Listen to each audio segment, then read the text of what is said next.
not say that. So you're telling me there's a chance?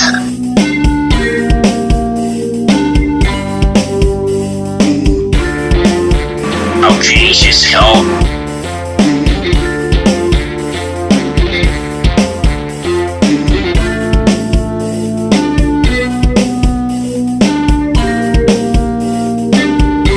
What is up, guys, and welcome back to this episode of the Road to Redemption podcast. It's your boy Cam. Good to be back with you. We are here. This episode is brought to you by Onnit. Super excited to be teaming up with Onnit. As you guys can see back here in the back, I got a few things that I've been taking from them now religiously, and they are my absolute favorite. Number one being the Alpha Brain. I'm somebody who I get a lot of mental fog. I did, especially before I ever got on testosterone replacement therapy. A lot of mental fog. I'd be talking to people and constantly going, what, you know, and I would lose my words. If you guys actually go back and listen to the podcast, you could probably hear that I used to do it a lot. Now, I don't do it as much, and I notice it a lot clearer, a lot faster, and I'm able to focus. In jiu-jitsu class, I notice it a lot, where my mind doesn't travel, my mind doesn't wander. Also, I'm somebody who, basis of this podcast, has always been kind of anxiety and depression. I've always had a hard time with anxiety. The new mood really, really helps with that. It helps me calm down at night, where I used to, back in my past, I would have to drink to be relaxed. I don't really have to do that anymore, and it's kind of nice. So we are here, brought to you by Onnit. If you guys want anything from Onnit, go over. I'm going to adjust the camera here a little bit. Go over to Onnit and, go over to the Instagram at Cam Williamson Official. Click on the Linktree tab in my bio, and then hit the, hit the Linktree bio, very top one, Onnit. Go shop away. I will soon have a code. I think it's going to be Cam20. They're going to let me know when that's active. It's not active yet. Thank you very much to Onnit. Appreciate it. The gear is dope too. Very form-fitting. Make you feel, some type of way about yourself. Make you feel like you put on a sheet of butter before you step out the door in the morning. Thank you to Onnit, guys. Go check them out. Go show the support. Let's jump in. Notre Dame. What the heck, y'all? Notre Dame made us sweat for it, didn't they? I was watching that one, and I have been very critical of Notre Dame, right? Notre Dame is always die-hard, love blue and gold through and through, but I have been a Notre Dame fan my whole life. So I've seen the rise and the falls and the heartbreaking seasons.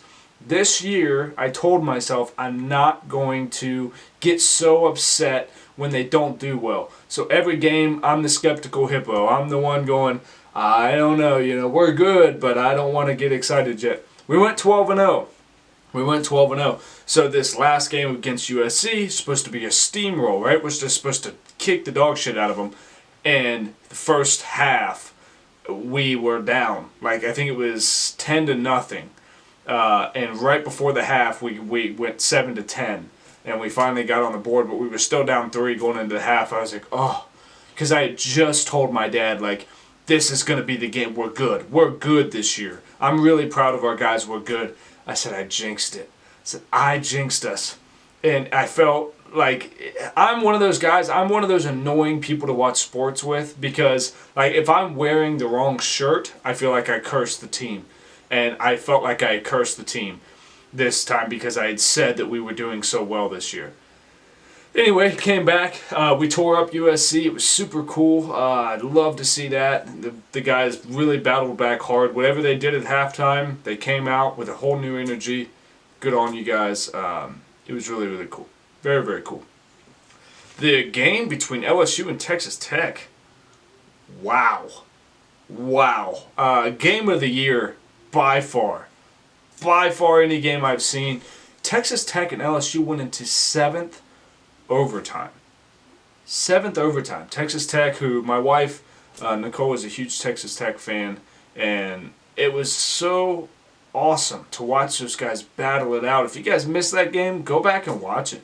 From what I understood, the game, the last second of the fourth quarter, they tied it up. I think Texas Tech tied it up the last second of the fourth quarter to bring it into overtime, and then they went 7 overtimes, back to back to back to back. Very, very cool. What else happened? Oh, happy Thanksgiving, everyone. Happy Thanksgiving. I hope you guys all had an amazing Thanksgiving. We did. We had a very good Thanksgiving, pretty low-key, pretty chill. It was myself, Nicole, the baby, our friends, Brandy and Randy, their kid, Bree, and that was it. My wife cooked up a delicious bird.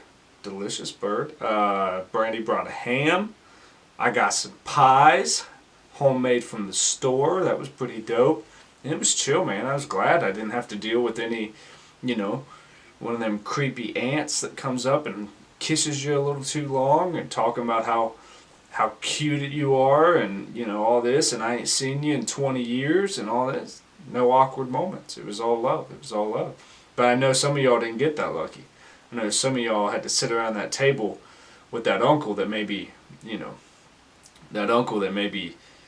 smells of scotch, even though your Thanksgiving started at 7 a.m. You're like, damn, dog, how long you been hitting that bottle, dog? It's awkward. Thanksgiving, I am not a person who enjoys awkward situations. I really don't. It's hard for me to go out to dinner with new people. It's hard for me to see people I haven't seen in a long time because I'm an awkward person. When I get nervous, I start to tick, my eyes start to blink a lot and shit. I'm very happy that my wife is like me and she's cool with the people we like.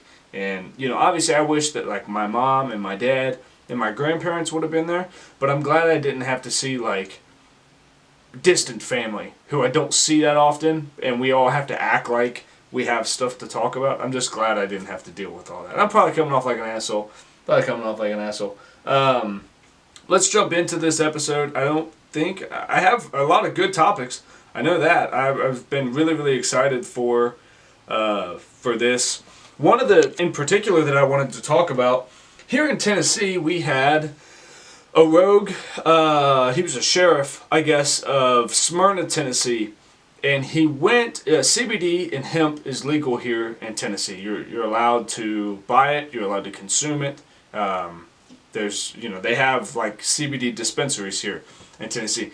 And this rogue cop went and shut down 23 CBD dispensaries. Now, if you guys usually watch the show, especially on video version, which is, if you haven't seen it yet, you can go to the YouTube. Hi, YouTube. I'm recording that right now.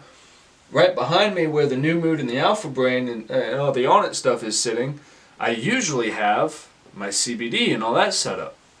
I don't right now because I made the decision to stop using it until my visitation date comes up, until January 11th. When my court date comes up, I decided I'm not going to use it. Only because even though I know it's 0.3 and below in THC and it's the legal limit and all that, I'm going in expecting that my ex-wife is going to try some of that. He advertises it that he smokes CBD, but I want him drug tested. So, just to be safe, I gave it all up until everything's set in stone. It's a small sacrifice to pay to fight for your kids. Anyway, so this rogue cop goes and he shuts down 23 dispensaries. He has federal lawsuits coming his way against all these places. And I wanted to take a second and really talk about the stigma that comes behind marijuana, cannabis as an industry, and why I think it's so ridiculous. You could watch it on this. Let me see if I can actually pull it up. My buddy Johnny Boy actually posted out. Shout out BC Retrievers. If you guys are into hunting, 'tis the season. I think it's deer and duck season here in Tennessee. If you guys are into that, go check out BC Retrievers. They definitely will get you squared away on the hunting run. But this guy, you could just tell he has no clue what he's talking about. So the news reporter was asking him, why did you do, or why do you think people use CBD? And he goes, well, they use it to get high. And he goes, and the reporter goes, actually, no, CBD doesn't get you high. And the police chief goes, well, then why are they doing it? And you could just tell he was an old, bitter bastard about marijuana. And it's because he's been a police officer too long. I support police. I want to say that, and I continue to say that. I support the police. Oh, come on. I'm really not going to be able to find it. But there's some of them that have been around too long. Here we go. It says, this police chief thinks people use CBD to get high. You mentioned that the clerks know what this stuff is used for. Could you tell us what it's used for? It's used to get high. Smyrna, Tennessee Police Chief Kevin Arnold, fuck you Kevin Arnold, along with local, state, and federal law enforcement, shuttered 23 stores that were selling CBD-infused candy, but in a press conference following the raids, Arnold revealed just how little he knows about the substance. It's in a pre-packaged, just like you would buy, like that right there. It's. You mentioned that the clerks know what this stuff is used for. Could you tell us what it's used for? It's used to get high. No. It's not. It doesn't have THC in it. So Then why are they buying it? Then why are they buying it? And he's got this smirk on his face. medical problems that, like inflammation. So right now in the state of Tennessee, is that legal? Yes. It is. You can get a prescription for it. You don't need a wouldn't go to prescription for Quick Stack it. to get it though, would you? But you can get it at Walmart. So are you guys going to go to Walmart? If they could get it at Walmart, then that's where we'll go. See, he's not answering the question. So, this led me and my buddy Johnny Boy into a discussion because there's the stigma around the cannabis industry, and I think it's because of Vietnam. When guys went over to Vietnam, guys and gals, they were known for doing a lot of drugs and most notably for like smoking weed while they were over there. And you know, even in Forrest Gump, you can see they're always smoking and drinking Budweisers and stuff. And I think in Platoon is the same way. And then these guys come home, right? And they're big advocates of marijuana, and then they're technically like hippies, they're anti-war. And again, think of Forrest Gump. The guys are wearing their, you know, back then the Vietnam, what would now be called their ACU jacket, but their fatigue jacket with all their patches on it, and they're out protesting the war. And come on, man, this isn't right. You know, we need to be peace and all this. And they got labeled hippies, and then they got labeled anti-government, and it all got bad, and it all got blamed on marijuana because these guys were coming home very, very damaged, a lot like our soldiers are today. And they're dealing with PTSD, depression, anxiety. They're not able to fit back into society. And then by the VA, they're given all these opiates and all this crap. And they're going, hey, I don't want all that stuff. Just give me marijuana. I'm cool with that. I don't need anything else.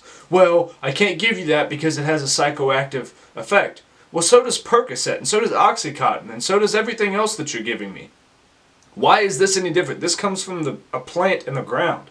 But why are you telling me that I can't choose this alternate form of medicine? Why? Tell me why. Well, because it's the law. But why is it the law? It's the law because you guys got a hard-on about it back in Vietnam, and you've stigmatized it to be this hippy-dippy thing that only burnouts do. And that's not the fucking case. There's so many successful people. Elon Musk is in trouble right now because he was on the Joe Rogan Experience, and he took one hit off of a blunt and didn't even inhale it. He put the smoke in his mouth and blew it right back out. And now NASA is investigating whether or not they want to keep working with him. All because of a stupid stigma that we have about this plant that's completely harmless. Nobody has ever died from marijuana.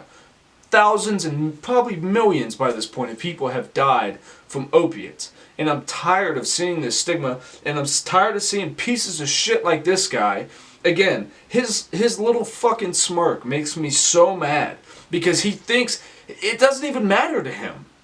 It doesn't even matter to him. He's just, I'm executing my authority because I can. Fuck people like that. That's why I have such a problem with people today. And I was thinking about this earlier. What was I watching? And my wife is watching The Good Doctor right now. And if you guys are watching The Good Doctor, there's this one, he's kind of like the head surgeon. And he always, always, always says things, You completely undermined what I said to do. And she goes, yes, I did, but it's because what you said to do was wrong, and I wanted to save that patient's life. He goes, it doesn't matter. I told you to do something. You do it. No, that's not right. It's never okay for someone to say, I don't care what's right or wrong. You undermined my authority. Yes, the fuck I did. Yes, I did. And I'll do it again next time. You have a problem? Fucking fire me. And then I'll file a lawsuit against you, and I'll file a lawsuit against this whole fucking place because it's wrong.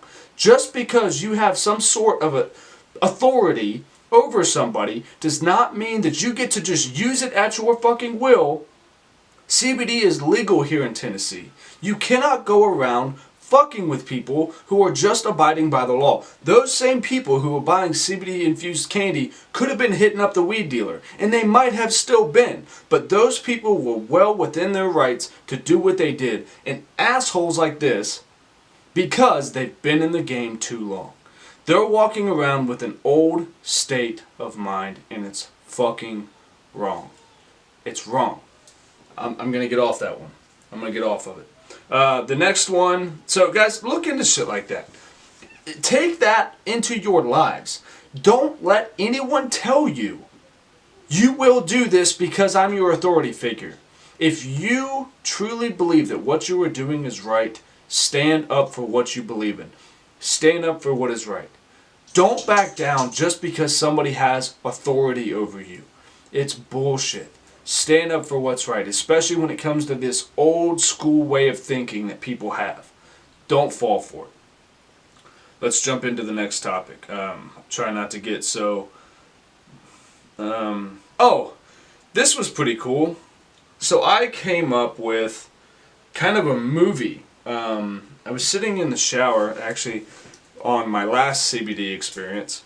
The very last one I got to smoke before. I knew that was my last one. So I even saved a little bit more, and I wanted to really be calm, and I wanted to go take a nice shower. And I sat there, and I actually just turned on some meditation music, and I thought of this movie. Last time I told you guys one of my struggles is that I struggle with minor inconveniences. It kind of causes me to flip out, right? I just not really flip out, but I kind of, bah! So I was thinking, right? And I want you guys to imagine this with me. So the story, the movie would be called, what do we want to call it? The Story of Small Inconveniences, right? Think of Anne Hathaway is our female lead, T.J. Miller is our male lead, right? So the story opens, T.J. Miller's sitting at a rundown kind of, think of a kind of a grungy, but purposely grungy New York City loft. He's sitting on a futon in a hemp-made hoodie, and he's taking a bong rip, right? He stands up, he stubs his toe, he walks into the kitchen to make himself some cereal. He pours in the Fruit Loops or whatever he chooses, pours the milk, spills the milk. It's just one of those things. And then he goes back in, and he sits back down and starts flipping through the TV. His remote is out because the batteries are dead. So he's hitting the remote on the thing, but he's not really stressing it, right? It's just, you can tell this is just what he does. It's his life. Pan out, wake up to Anne Hathaway, who's in a very clean, nice, executive type apartment. White bed, linens, fluffy comforter. She wakes up, gets up in the morning, she's walking down the hallway and hits her head as she's bending down to put her socks on in the morning. She walks out of the shower, she's brushing her teeth, she's trying to get ready super quick because she's running a little bit late. We'll backtrack. When she gets out of bed, right, her alarm's going off and she goes, oh, I'm late. She gets up, runs in the shower, she comes out, brushing her teeth, she's trying to put her sock on, she bends down, boom, hits her head on the side of the table.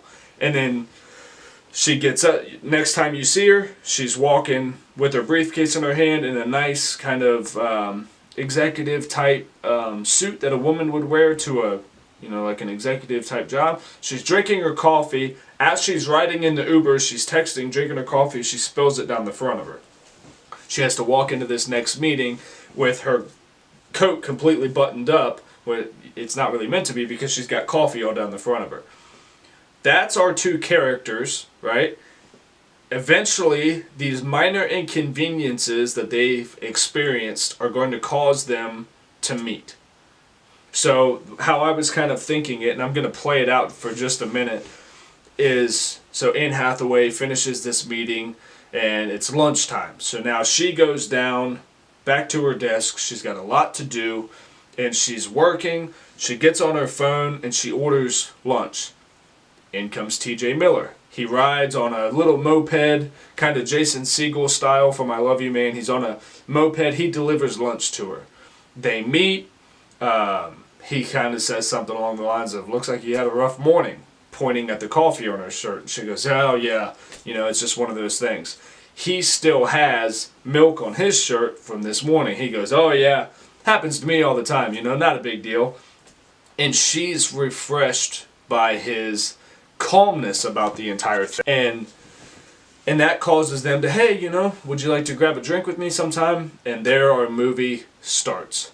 And those little things, them learning to kind of enjoy those little inconveniences in life, are the basis of our movie. Obviously, they live happily ever after. I was thinking of that movie. I thought it was kind of neat. I thought it was kind of cool for stuff like that. What was the other one? How are you advertised? This is a big one. And then I think I'm going to let us ride off with this. Well, I've got one more after this. How are you advertised? Guys, this is a big deal to me. This is a big, big deal to me. On your social media, how are you advertised? How are you advertising yourselves? Right? Me, I get accused all the time.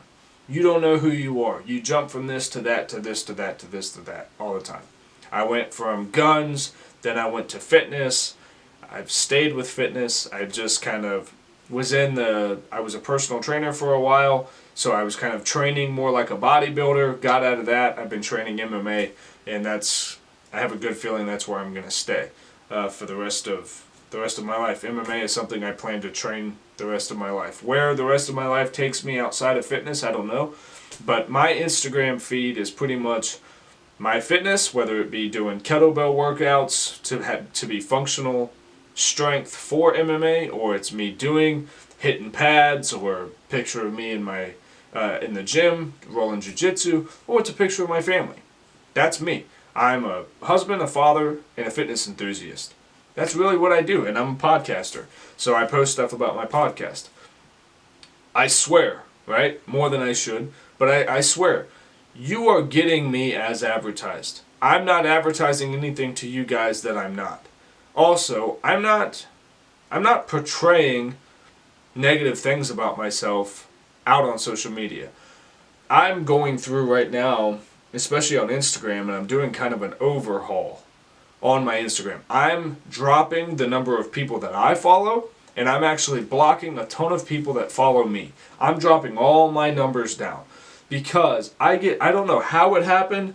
I used to try where if people would follow me, I'd follow them back, and I tried really hard not to unfollow those people because I hate the follow-unfollow thing. I think it's messed up. But I look at it now, and I've got all these people, most of which I don't know. We've kind of engaged with each other through social media, but I don't really know them. They don't really know me. And now they don't pay any attention to my account, but they keep popping up on my shit. And it's women and men, but I see a lot of the women that are just so thirsty on there, posting all this stuff. And I get it, guys. I'm not some old grumpy prude. I know what humor is, but posting something once, that's humor. When you post the same type of shit every single day, like, well, it's cuddling season. If you're in love with me now, or if you're in love with me, now's the time to tell me. And then the very next thing is, men ain't shit, and this is why I only worry about me, boss lady status, #blessed. Next thing, it's hard to find a good man because men only want one thing. Next post. it's tough to be a boss-ass bitch because men are intimidated. No, bitch. Men are not intimidated by a woman who's got her shit together. Trust and believe. My wife has got her shit together. I'm not intimidated by that. I love that. What men don't want is to see you constantly putting your craziness out on display. Because guess what? You are as advertised now. It's just like I talked about the issue that my wife's friend was having. When you advertise yourself as a certain way, people are going to believe you. How are you advertising yourself? There's a person who I've held off for so long on unfollowing because he's followed me kind of since the beginning. But his stuff is ridiculous. It's all super pro-Trump and fuck, fuck this and fuck that, blah, blah. It's very angry, it's very divisive, and I keep waiting for him to not be such a fucking douchebag. But again, it's not my right to tell someone what their reality is. It's my choice as to whether or not I follow them. But I believe in people. I believe that they're better than even what they think that they are. Especially in the veteran community. This guy is a veteran, and one of the things that I hate the most is when I see vets and they feel like they have to be so abrasive. They have to be so offensive. Here, when a 14-year-old tries to tell me the assault weapons ban caused a decrease in mass shootings, do not cite the deep magic to me. And then there's him bench pressing, and then he is a she and she is a he. He impregnated she, and it's a transgender thing. And then he's lifting weights again. And it's another hateful thing about transgender. What liberals see when they talk about guns. Michigan College cancels the vagina monologues because not all women have vaginas. It's just all this hate and idiocracy. It's just idiocracy. Guys, if you don't like what somebody's doing, if you have a real problem with transgender people, if you have a real problem with gay people, if you have a problem with black, white, Mexican, if you have a problem with someone because of the way they live their life, that is your fucking problem. To post about it in whatever means that they're winning and you are a loser. That makes you a fucking loser to sit around and spread hate about a group of people who, guess what, probably could not give a fuck about you. Could not care.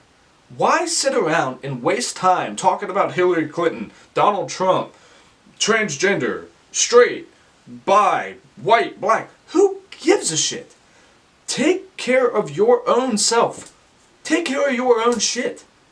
And then worry about how you can make the world better. But I promise you, you are not making the world better by telling someone that they are less than you. Or that the way that they're living their life is wrong. Unless they are physically hurting you or someone else, you need to fuck off and leave them alone. You are a bully, and there's nothing I hate more than a bully. Stop with this whole, it's macho to hate on people. It's not. It doesn't make you a Republican to be an asshole. It doesn't make you a Democrat to be so widely out of your mind talking about how people have to accept you as Zer and Za. And no, that's craziness. But guess what? If you want to do it, do it. Now, if you come to me and I say, hey, how is it? Nice to meet you, whatever, and I'm being kind to you, and you go, actually, I don't know why you just called me he. I'm a Zer. I'm going to tell you to get fucked, right? And I'm going to tell you to get fucked only because, in the politest way possible, I'll go, okay, my apologies. I didn't know. Now that I know, I won't make that mistake again when I talk to you. I may not know talking to someone else, but that's going to be my way of telling you to get fucked, right? It's you catch more flies with honey than vinegar kind of thing, right? I'm never going to be rude to someone because of the way that they think. Now, when I leave that engagement with you, I'm going to go, that person's out of their fucking mind. How am I supposed to know that?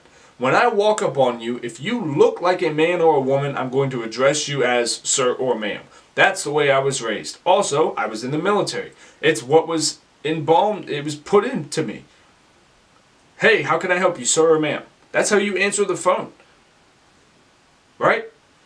I'm not going to completely rewire my shit and learn 96 gender pronouns because y'all can't get your shit together? No. Now again, I'm not hating, I'm just saying. Pick your battles, right? You want gender equality, I'm all for that. You want gay marriage to be a thing, all for that. You want to change your gender. If you're older than the age of 18 and you make that choice, I support you. I support you. But don't come crazy with people because they don't live every second in this world that you've made up in your head. Of Zer, Zah, Z, whatever. Right? Now, if your name used to be Ashley and now it's Aaron, which I guess could still technically be a girl's name, that wasn't a very good example. You get what I'm saying? You get what I'm saying? If I can tell that you've transitioned, I will call you by what you introduce me as. Introduce yourself to me as. But it's not a cool thing to be a fucking asshole on the internet to people, right? And it's not a cool thing to advertise yourself as this person with all these problems. And again, with the women, stop advertising yourself as this boss bitch and ain't nobody fucking with me because I'm strong, independent, and especially female military personnel. I see it a lot in y'all. Well, y'all can't handle me because I'm one of the boys. No. We can't handle you because you're constantly out drinking with all the boys. That's why men ain't fucking with you.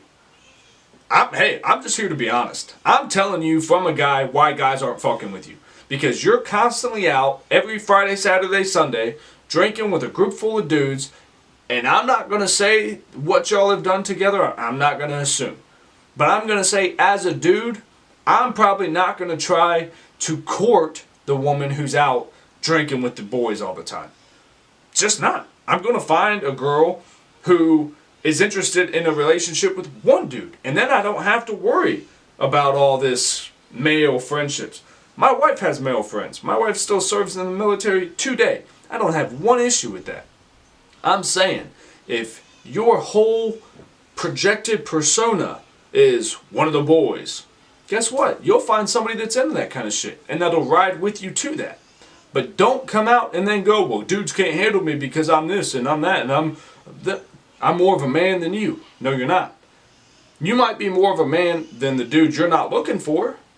Maybe. And maybe I'm the asshole. Project what you want in your life. Stop taking your coping mechanisms, which a lot of this shit is. You're hurt that you're single and alone and you want to find somebody, especially during the holiday season. You want to be in a relationship with people and your hurt turns to, well, you can't fuck with me because I'm this. You're hurting, right? Instead of putting up a fake wall of boss bitch or I'm a tough guy and I don't need a woman, you played yourself and you're still playing yourself. Put it out. Hey, this is what I do. These are my hobbies. These are my interests. I guarantee you someone will reach out with the same common interests. And then you don't have to play these silly games and still go to bed at night wondering, why will nobody pay attention to me? Why is nobody giving me the time of day? I'm taking all the Instagram ass pictures and I'm posting up all the pictures of really nothing but cleavage and dudes. I'm doing all the flexing and this and nobody's paying attention. It's because you're giving it out to everybody. Nobody wants something that everybody else has. That's nature. If I've already have it on Instagram, I don't have to court you. I know I sound like a prude old man. I get that. But I'm saying, from a dude who's been there, done it, played the game, been around the circus a few times, I'm telling you, that guy, when he sees a picture of you posting it out this, and when women see pictures of you doing this, when a woman sees a picture of you taking a picture like this in the gym with your shirt off and on it, they're thinking one of two things. Now, I've taken those pictures. People go, he's a personal trainer, his branding, he works for bodybuilding.com, whatever. People probably think I'm a fucking douche too. But when you see that guy who's doing it, they're going, that dude is going to be all over my Snapchat. I'll probably, if I swipe a few times, I'll find him on Tinder, I'll find him on Bumble. That dude's all over the place, man. I'm not messing with him. And then, when a dude sees a picture of a girl, every picture's the ass out and nothing but cleavage and all this craziness. Beach pictures and nothing but thongs up your ass. That guy's going, I've seen it. If I wanted to, I could walk to the bathroom, handle my business, and I've had my experience that I desire to have with you up to this point. Because I don't know you. And I have no desire to know you. Because all you're advertising to me is your physical. Advertise more, and I'll buy into that. Buy into what you are. Don't sell what you think is just going to get people's attention just to have attention. Advertise quality, you will retain quality. That's the message I'm trying to get at. 35 minutes, I've been yelling at you for 20. The other thing, we're going to continue the yelling. We're going to continue to yell. Hollywood and politics. I want to give a shout out to my main man, Marky Mark Wahlberg. Wahlberg was one of the few during the election that told Hollywood to shut the hell up. He was telling Hollywood, hey, look, y'all vote for who you want. Use your platform to encourage people to vote, but don't tell people who to vote for. And there was this lady, I don't remember what her name was. She was in a press conference, or she was in a news interview, right? And she was talking about, she walked on set and told her director that she will not film until she walks on a set and sees more people of color. Saying that she wants, when she walks onto a Hollywood set, she wants to see the world that she actually lives in. Now look, your underlining message is dope, right? Get more people of color in Hollywood. I don't doubt, I'm not in Hollywood, but I don't doubt that there's not some prejudice to a point. I'm not oblivious to the fact that that's probably a thing at all. I get her underlining point. But for you, and she's probably looking at it as, I'm using my power to do this. But here's how I see it. That you're being a prissy little whatever who's just doing the next cool thing, because I've never heard you say this before. She's a well-known actress, and not real well-known, because I couldn't tell you one movie she's in, and I couldn't even tell you her name. I could probably look it up, because I heard about it on The Fighter and the Kid. But yeah, she was talking about, she's like, I'm not gonna work until I see more people of color. You're doing that because that's the cool thing to do. Shut up. Now again, had you been doing this for 10 years, and this was something you had been passionate about, and everybody knew what it was when they hired you, I'm with you. I'm with you. What's his name? The guy that played the Hulk. I cannot stand to watch an Avengers movie now, because every time I watch the Avengers and the Hulk comes on screen, I'm like, Mark Ruffalo's a fucking asshole. That dude will not shut up about politics. Charmed comes on TV, and I'm like, I cannot stand Alyssa Milano because she will not shut up. She has to cause hate and division. Hate and division. Always hate. Jim Carrey. My boy, my idol. I love Jim Carrey. He cannot stop posting this outrageous, angry art. It's his right. But Hollywood, you have to understand, you have fans out there that want to be the fan of the art you create. I'm not telling you to be silent. I'm not trying to LeBron you, right? Somebody told LeBron, shut up and dribble. I'm not doing that. I'm asking you to consider, before, and you can ask a lot of people in Hollywood. Hollywood is a bubble, right? It's a bubble of sorts. Hollywood is not the real world. You're not living in the real world. You're not seeing common day people's struggles. You may have come up from a neighborhood that had some struggles. You don't know real time what's happening in the Midwest, the South, the North, East Coast, West. Well, you know West Coast a little. But you live in a small bubble. Entertainment was created, especially and really started booming during the Depression. Things were so bad economically, politically, everything. People started to go to plays and shows and to see music because they wanted their minds to be freed of that. Now, some of it is just the day and age that we live in, where we have access to our favorite celebrities like never before, and they do have the right to voice their opinions.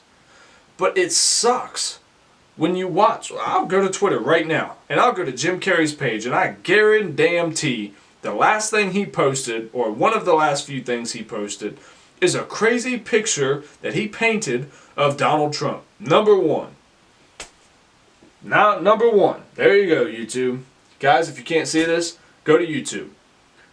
Mississippi, you are better than this. And it's Trump holding up a Bible with a cross that's on fire, and somebody that I'm assuming got elected in Mississippi, and Trump is groping her boob, and she's holding a noose. Jim Carrey, one of the funniest guys that I've ever seen. Love him to death, and I would still watch any movie that he comes out with. But now when I watch it, when I see him in David Letterman interviews, and I see him in these things, I'm like, God damn, Jim, I love you, dog. But why can't you stop? Your fans want to be your fans. All your enlightenment and all your mental and all your this is the present and all that stuff. I love that. But guess what, dog? You're not living that. You always say this is the present. And all, go to YouTube right now and type in Jim Carrey motivation. It's unreal. But then he doesn't live it. Mark Ruffalo probably has tons of stuff. He plays these superhero characters. It's all about overcoming adversity and beating the bad guy. Well, guess what? You have the opportunity to be that now. But you're hating and you're spewing all this. And it just sucks. Because, and it's kind of our problem as Americans, we look up to celebrities too much. We act like they're these beings that should be idolized and should be... Maybe we need to start motivating Hollywood. And the only way to do that is stop watching their shit. Stop buying their albums. Stop. When they spew hate and division just because they don't like somebody, that's a hate propaganda piece that Jim Carrey put out. And I hate to say it. And the only way that he would really, and he probably wouldn't care. You know, he's made billions of dollars. But the only way you could show the Mark Ruffalos and the what's-her-nuts. See, I said that Alpha Brain's helping, and now I'm gassing out. Charmed. The Charmed girl, Alyssa Milano. And those type of people. The only way you can show them is to cut off the funding for their craft. If they're not getting hired because of their crazy political shit that they do, what's his name?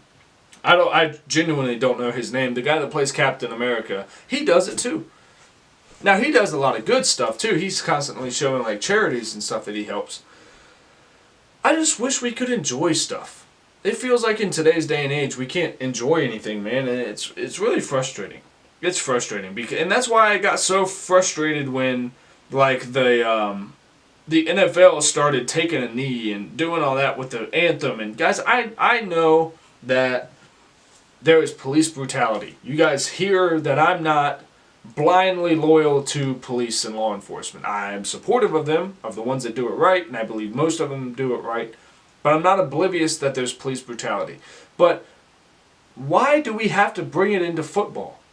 If you as Colin Kaepernick want to take a stand, take a stand.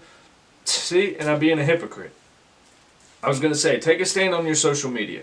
But guess what? I don't follow you on social media, so I don't follow Mark Ruffalo either, but maybe that's it. Maybe that's it. I do follow Jim Carrey. I do. I don't follow Mark Ruffalo. I don't follow Captain America. I don't follow Alyssa Milano. I don't follow Colin Kaepernick in them. I don't even follow LeBron James. But every time I log on to Twitter, let's do this. While we got a second. How long have we been going? 44 minutes. I'm going to have to go out because I got a roast in a crock pot here in a second. Just go to the thing. To the Explore page, as they call it. So first things first. Something about the Browns because they beat the Bengals. Go down. What's happening? Dwight Howard allegations spotlight prevalence of transphobia and homophobia.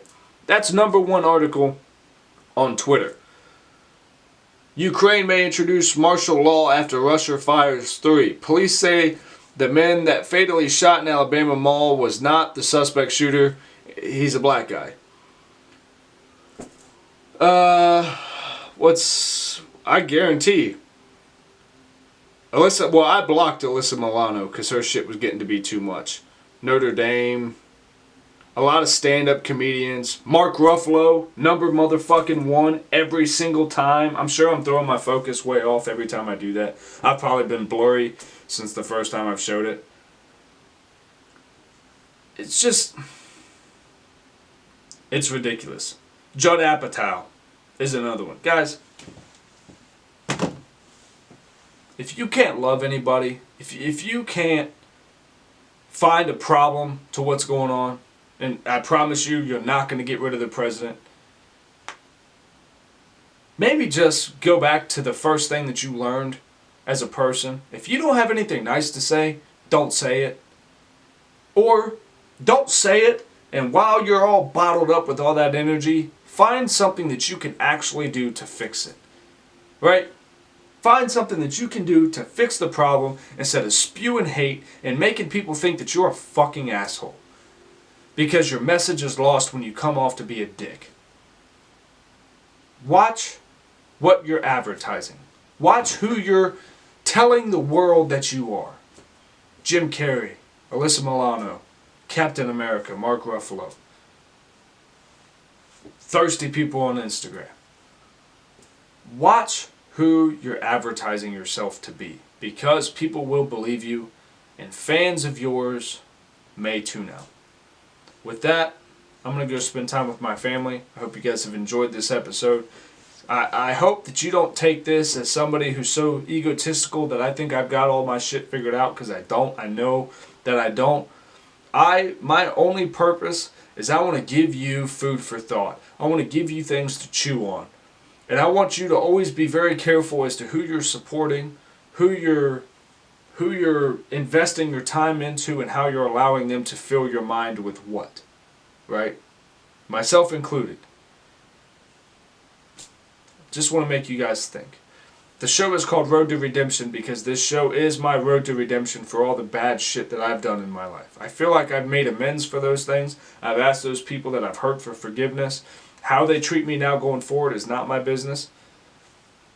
But it's my job to always, I feel, to always find a way that unity and love and peace and no hate or division or none of that will win out. That's my job. I want to bring unity to a world that is so crazy. And I think sometimes we get lost in this. So, I hope that you guys have an amazing Monday. I hope you guys had a great holiday with your families. I hope it's Christmas time. And I did have a fan question. Excuse me. I did have a fan question, so I'm going to read it off now. Give me just one. Hey, jumped right to it. Nicole.Cremo. What's your favorite thing about Christmas time? My favorite thing about Christmas time, which I'm going to try to do now, is the traditions of Christmas. I love put up my Christmas tree. While I put up my tree, I drink hot chocolate. I watch National Lampoon's Christmas Vacation, Elf, A Christmas Story. I feel like there's more.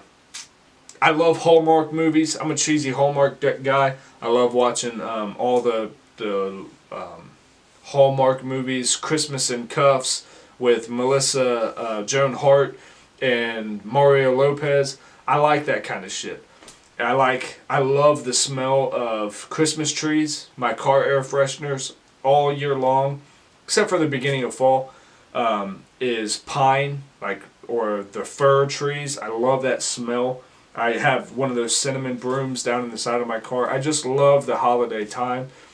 In the beginning of fall, everything turns to pumpkin smells for about a week, and then once Halloween gets close and all the decorations of scary and all that start coming out, I kind of lose interest. I love the fall, and I love Thanksgiving, and I love Christmas. Those are my favorites. So I hope you guys enjoy the holidays with your families, whatever holiday it is that you celebrate. Don't let people steal your love for the holidays. I know that's kind of a thing now. Don't put your tree up until December. Fuck those people, man. Put your tree up, hang your stockings, make traditions with your family. Parents, do stuff with your kids that they're going to remember forever, and put those traditions into place so that way when they're old and we're gone, they'll go, hey, my dad used to put up my tree, make us hot chocolate. We always watched Elf, National Lampoon Christmas Vacation, and A Christmas Story. And my dad, A Christmas Carol, that's another one of my favorites. And we made a time out of it. We made a time that, yes, we took pictures and we did all that, but we spent that time together, because that's what really matters. Guys, I love you very much. That's going to be it for this episode. Have a great Monday, and if you have any thoughts or ideas that you want to send into the show, you can send them to road2redemptionpodcast@gmail.com, or you can hit me up on Instagram at Cam Williamson Official. Hit me up in the DMs. Drop any questions, anything you want to know, and I will answer them right here. Whether I agree or disagree with what you're saying, I will answer it right here on the podcast, and I will give my thoughts. Love you guys. I will check in with you later.